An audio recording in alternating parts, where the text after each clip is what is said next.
إن الحمد لله نحمده ونستعينه ونستغفره ونعوذ بالله من شرور أنفسنا وسيئات أعمالنا من يهده الله فلا مضل له ومن يضلل فلا هادي له وأشهد أن لا إله إلا الله وحده لا شريك له وأشهد أن محمدا عبده ورسوله صلى الله عليه وعلى آله وصحبه وسلم تسليما كثيرا أما بعد. I prayed Allah subhanahu wa ta'ala and thank Him, and we thank Him subhanahu wa ta'ala for each and every bounty and blessing we enjoy. Every single blessing is from Allah subhanahu wa ta'ala. وَمَا بِكُم مِّن نِعْمَةٍ فَمِنَ اللَّهِ ونعم الله كلها عظيمة وهي كثيرة لا تحصى. From the favors of Allah and the blessings upon us, that He make it easy for us to, alhamdulillah, spend some good time in the masjid, studying, and we're in the conclusion, alhamdulillah, of this book, 10 قواعد في تزكية النفس, 10 principles concerning purification of the soul. We did in 5 sessions, and all we have to do is to read the conclusion, al-Khatima, because it has some very good points, very important points. Before I do that, I'm going to remind you of those 10 principles without going in details. The first principle from this principle that help us, bi'idhnillah, towards the purification of our souls, so we can be better servants of Allah, obedient to Allah, pious and righteous, and do what's pleasing to Allah, being on the path that leads to the pleasure of Allah, so we can be productive, we be kind, nice, and the like. The first principle, Tawheed. Tawheed is the foundation with which the souls are purified. Number 2, Dua, invocation, is the key to purification of the soul. That is because any good you want to achieve, it's in Allah's hands. Everything is in Allah's hands. We should ask Allah for everything. Never think that you can do it on your own. You just can't. Even the things you know, still ask Allah subhanahu wa ta'ala to help you and assist you. The third principle, Al-Quran. The noble Quran is the source of purification of the heart. And as we learn, we read it constantly, we memorize what we can, and we read with contemplation, with reflection, with sincere intention that we want to apply it, because the Quran was revealed for us to act upon. The fourth principle, taking the Prophet ﷺ as an example and role model. Because Allah said that, لَقَدْ كَانَ لَكُمْ فِي رَسُولِ اللَّهِ أُسْوَةٌ حَسَنَةٌ. Indeed, you have in the Messenger of Allah ﷺ the best example. So we take the Prophet ﷺ as an example in everything. In the ibadah, we worship Allah the way He worshipped Allah. We deal with each others, we deal with our parents, husbands with their wives, with our children, neighbors, Muslims, non-Muslims, all in the way that the Prophet ﷺ dealt with all of those people. Because his way is the best way.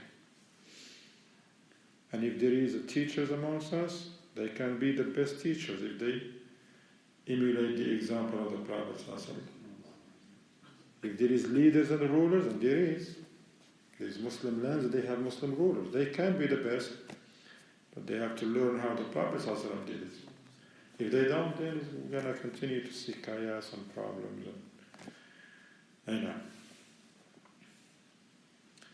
Number 5, the fifth principle, purification, is to removal and adorning. What the ulama, they call it at-takhliya wa tahliya. You have to clean something to put something nice. Clean it from the bad things to put the good things in it. Likewise, we have to clean and purify our hearts and our souls from all evil, so that Iman can come in, Sunnah can come in. Bid'ah, Sunnah together mixing, it's not going to work. Bid'ah has to go out the door, and Sunnah comes in. Evil manners has to go. Good manners has to come in. وهكذا. Love of the dunya has to leave our hearts. Love of the akhirah. You see? Love of the what's with Allah, not what's in the hands of the people. That's how we're going to change. The sixth principle, closing off the paths, which take the person away from purification and distance him from virtues and cause him to fall into vile things. Anything or any means or any path that usually is the source of trouble or problem for you, you should say, you gotta come one day and says enough is enough. I always get in trouble around these people, in this place, on this path. I'm not gonna do it again. And that's it.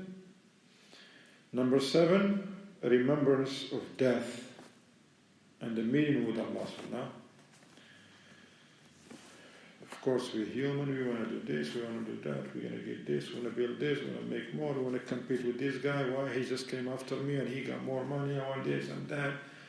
But then when you remember death, you're like, hey, I'm not going to take nothing with me except for my deeds. And then this doesn't mean that being rich is haram. No, it's not haram, as long as you do it from halal means. You can be rich, it's okay in Islam. But with 2 conditions. Whatever you make, you gotta be halal, something that is permissible and lawful. And number 2, that lawful means should not take you away from the reason why you were created. Very important. Number 8, choosing friends and selecting companions is very important. The people who you hang with and spend more time, they gotta have an impact in your life, no doubt. That's why, look, we speak. Those amongst us who speak Arabic, why? Just because you hang around people that speak Arabic. People speak Urdu because they grow up in a country and around people that speak Urdu. People that speak French or Chinese, that's how it is. Likewise, if you want to be upright, righteous, good Muslim, upon the path of Allah, then you have to be around the people who they share the same objective. They want to be righteous, pious, good servants of Allah upon the path of Allah. But if you hang with people who don't care, negligent, they pray or don't, it's all the same. They have other objectives, the way they look in life. It's not going to happen, inshallah. Number 9, beware of self-amazement and being deluded by oneself. Now, you, mashallah, even if you're doing good and you achieved a lot of good, but humble yourself. Don't be arrogant and boastful because that's not good. Humble. Number 10, knowing the soul. Yeah, this soul that we're talking about, we need to know what it is. And the Shaykh mentioned there is 3 types of the soul. An-nafs al-mutma'inna, the self-content soul, with the remembrance of Allah, with obedience, righteousness.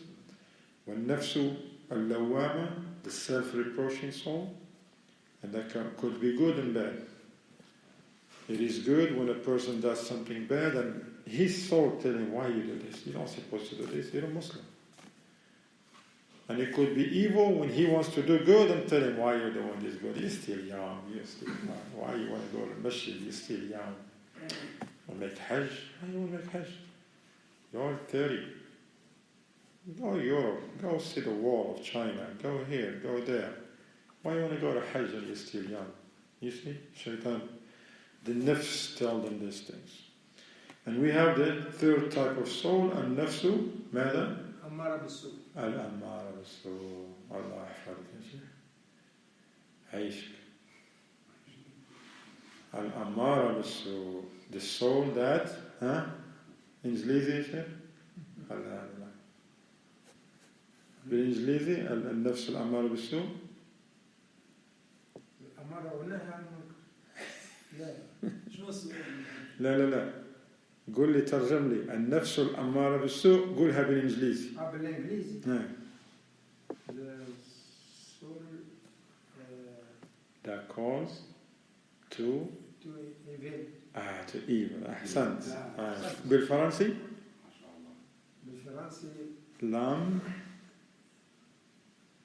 qui guide le mal. le mal. Jazakallah khair. He just said one sentence in Arabic, English and French. Triangle, yeah. Allahu Akbar. Jazakallah khair.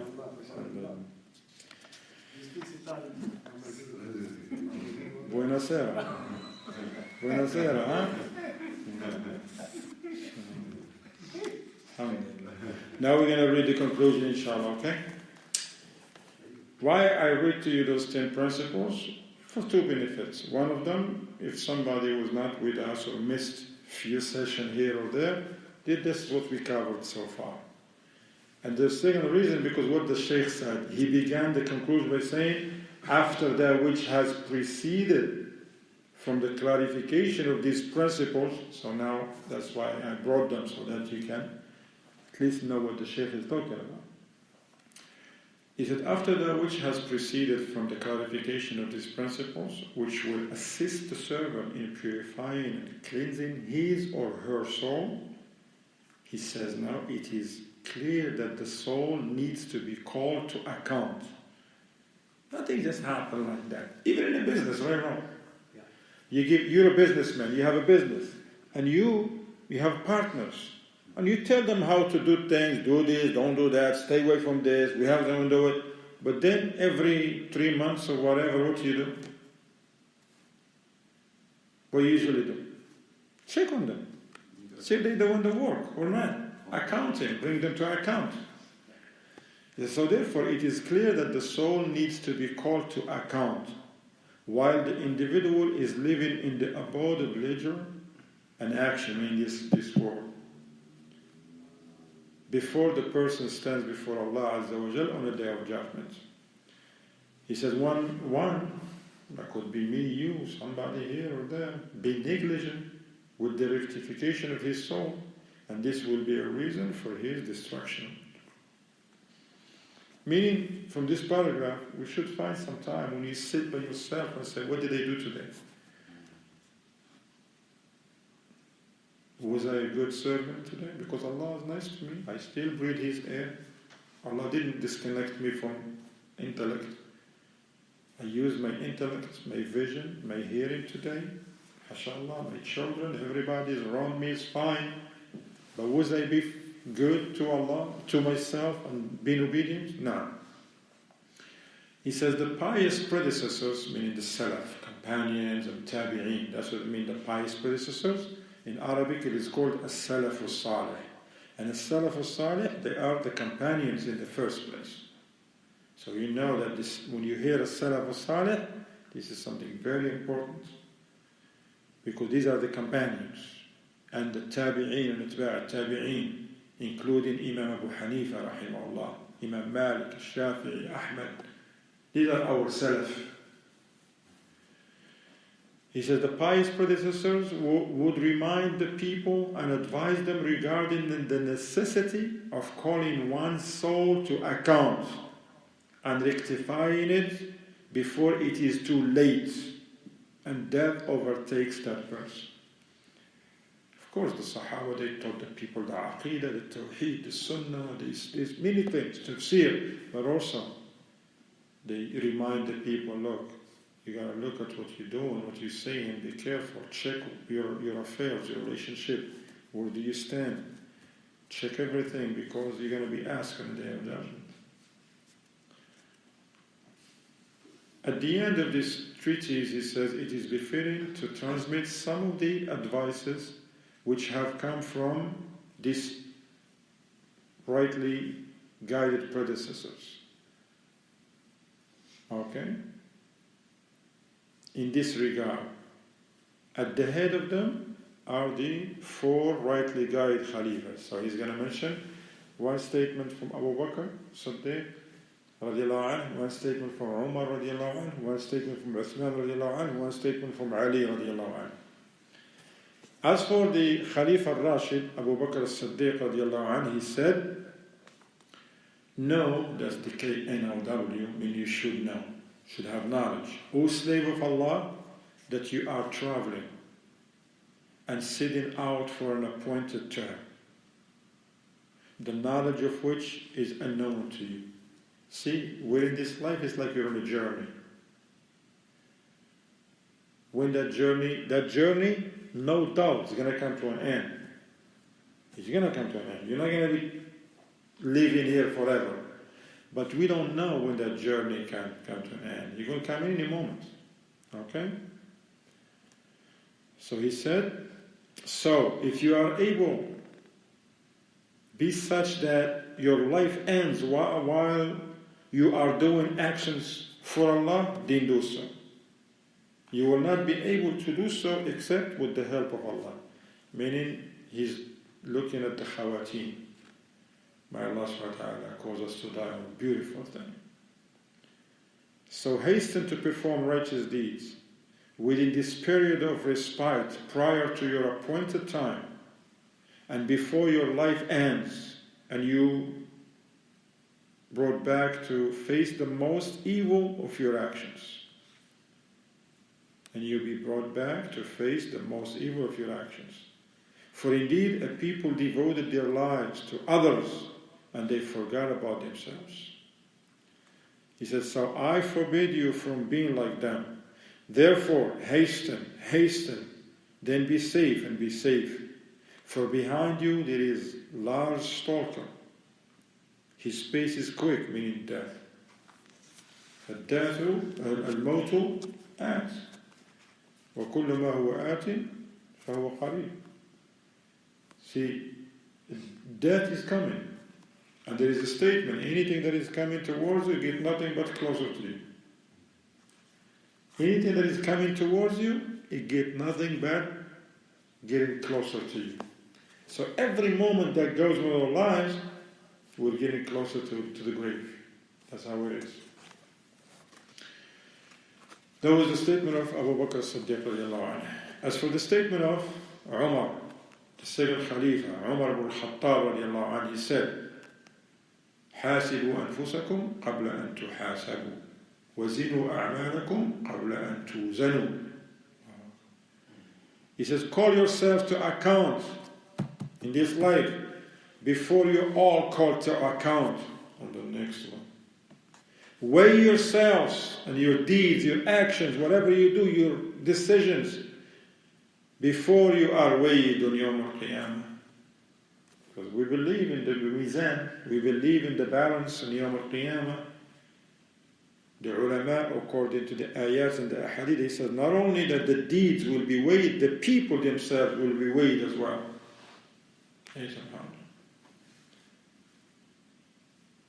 He said, Umar radiallahu anhu, he said, purify yourselves before the great presentation on the day whereupon you will be presented, and nothing from amongst you will be hidden, nothing.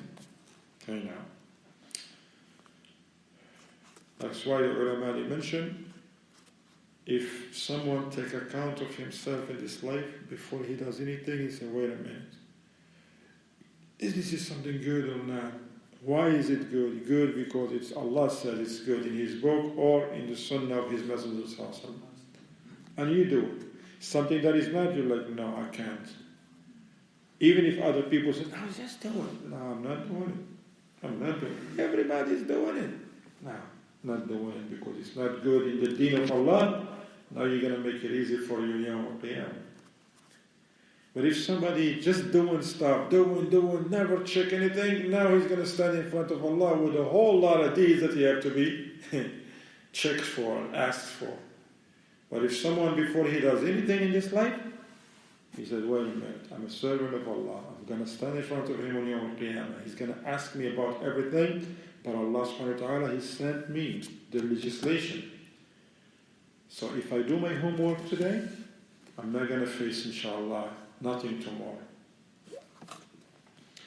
The third Khalifa, Uthman ibn Affan radiallahu anhu, he said, O son of Adam, know that the angel of death who has been entrusted with you has continued to bypass you and go towards someone else since you have been in this world long. So it's amazing. Because we're here. At least we've heard people died, right? We have people in our family that died, right? Sometimes the angel of death can't take the soul of someone in the same house you're living in, right or wrong? In the same neighborhood, same town, same house. You're sleeping in a house, child, as father, grandmother, grandpa, cousin. Angel passed you to take their soul. He said, but now it is as if he has bypassed others and he's coming for you. And he's focused upon you. So what are you going to do now? Like we said before, if the angel of death sends you a warning, what do you think we'll be doing? Of course, it's not going to happen. But we should look at it that way. You should live every moment of your life like this is the last moment. Like you live tonight like there is no tomorrow for you. No tomorrow. Don't say, nah, I still have another 15 years. I still have another 45 years. You have nothing. Because death is certain, tomorrow is not for none of us. He says, so beware and prepare for the angel of death. Because he's going to come and see you, no doubt. He's going to come and see each and every one of us. He said, do not be heedless of him. Don't forget about the angel of death. Don't say, I'm still young, man. I'm strong. Nah, it's okay. There's a lot of old people around me. He ain't going to come to me. Nah. You're going to get all these people first. Nah. No. You don't know when he's going to come. Then he says, Uthman said, know, O son of Adam, that if you are heedless of your soul and you do not prepare for it, then no one else will prepare for it on your behalf. You know, nobody's going to do your job. If you don't do your job, somebody's going to do it for you. No. Even at work, they tell you, look, this is what you're supposed to do. If you don't do it, it's not going to get done. And especially in Yawm al-Qiyamah, if somebody fails, he's going to stand in front of Yawm al-Qiyamah. Hey. He says, the meeting with Allah is inevitable. Therefore, take precautions for your soul and do not entrust it to someone else. You got to do it yourself. Be on the path of Allah. Don't say, yeah, inshallah, as long as the Shaykh is on the path, we all covered. No, this mentality is not going to help. Because some people, like some Sufi ways and tariqah, they tell them that. They're like, look, just believe in this Shaykh, whatever his tariqah is on, and you're okay. As long as you follow this Shaykh tariqah, he's going to get you in Jannah. Prophet ﷺ, the best of mankind, he never said, look, I'm going to get you to the Jannah. Trust, all of you going, no. Prophet ﷺ, he says, Man ata'ani dakhal al-Jannah. Once the Prophet ﷺ, he says, كل أمتي يدخلون الجنة إلا من أبى. Hadith Sahih. All of my ummah will enter al-Jannah except the one who refused. So how will they refuse Jannah? Who will refuse Jannah? That's why he asked. They asked, he says, ومن يأبى يا رسول الله؟ جنة. في حد يأبى الجنة؟ يعني لو واحد خير جنة جهنم يقول جهنم؟ لا أبدا. كله جنة ولا؟ لكن كيف بعض الناس يأبون? So don't you think like, you think on Yawm al-Qiyamah when people given the choice, Jannah or hellfire, you think someone's going to say hellfire? No. Everybody says Jannah, right? But some people, they're going to refuse the Jannah. How? That's what the Sahaba asked the question. كيف? How? قال من أطاعني دخل الجنة ومن عصاني فقد أبى. Prophet ﷺ says, he who obeys me will enter al-Jannah. He who disobeys me has indeed refused.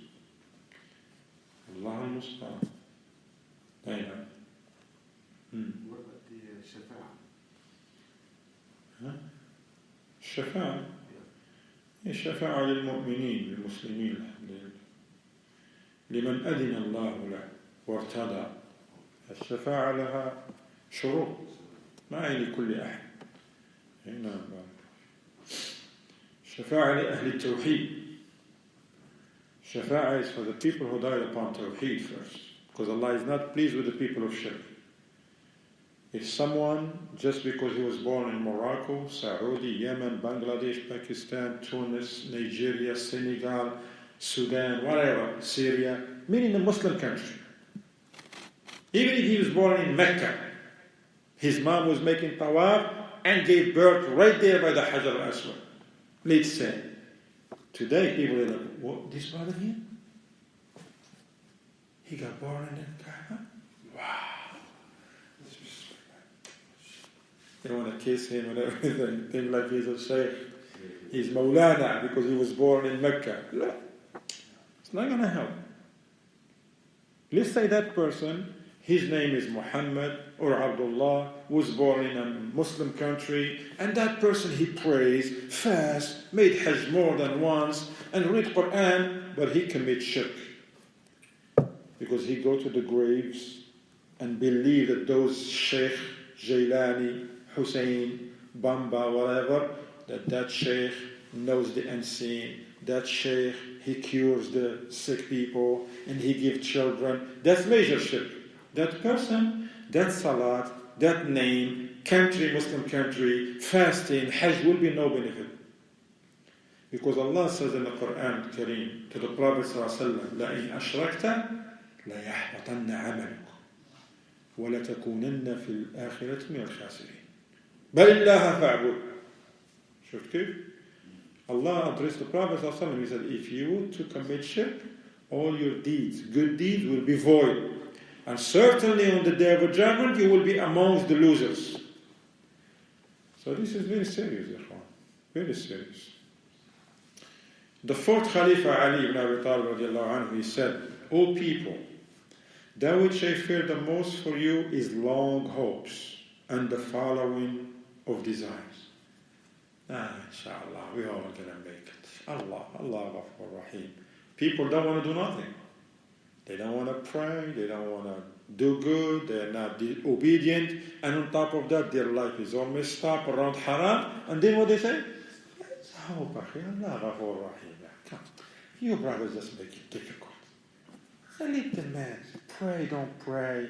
It's okay, haram, don't, it's okay, it's between him and his Lord, Allah Ghafur Rahim. It doesn't work like that. It doesn't work like that. He said, as for long hopes, it causes one to forget the hereafter. You see, and they don't prepare for it. And as for following desires, it causes one to deviate from the truth, from the path.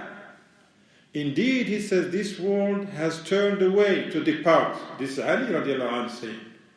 He says, indeed, this world has turned away to depart, and the hereafter is coming. And for each there are children. وَلِكُلٍّ مِّنْهُمَا بَنُونَ أبناء الدنيا وأبناء الآخرة. So be the children of the hereafter and do not be the children of this dunya, man. Okay. For indeed today there are actions فَالْيَوْمَ عَمَلْ وَلَا حِسَابٍ وَغَدًا حِسَابٍ وَلَا عَمَلٍ. For indeed today there are actions with no recompense, and tomorrow, meaning the day of judgment, there will be recompense with no time to do actions. Al-Hasan al-Basri, he was one of the great imams from At-Tabi'een, rahimahullah. He said, the believer is in authority over his soul.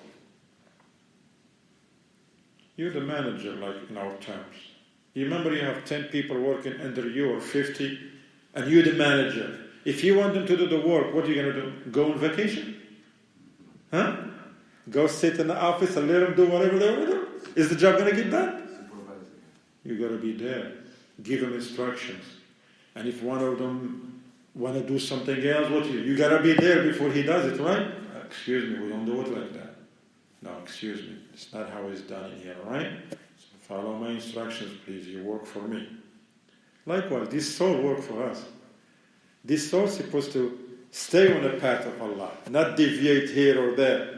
But if we're not if we're heedless, he's going to do whatever. Likewise, the parents.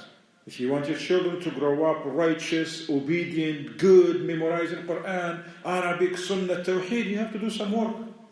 You're going to leave them to public schools and streets and television and smartphones, and then when they deviate, when they become 16, you're like, oh no, what happened with these children these days?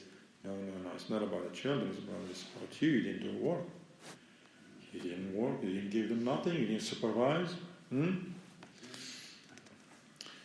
He says the believer is an authority over his soul. He calls his soul to account.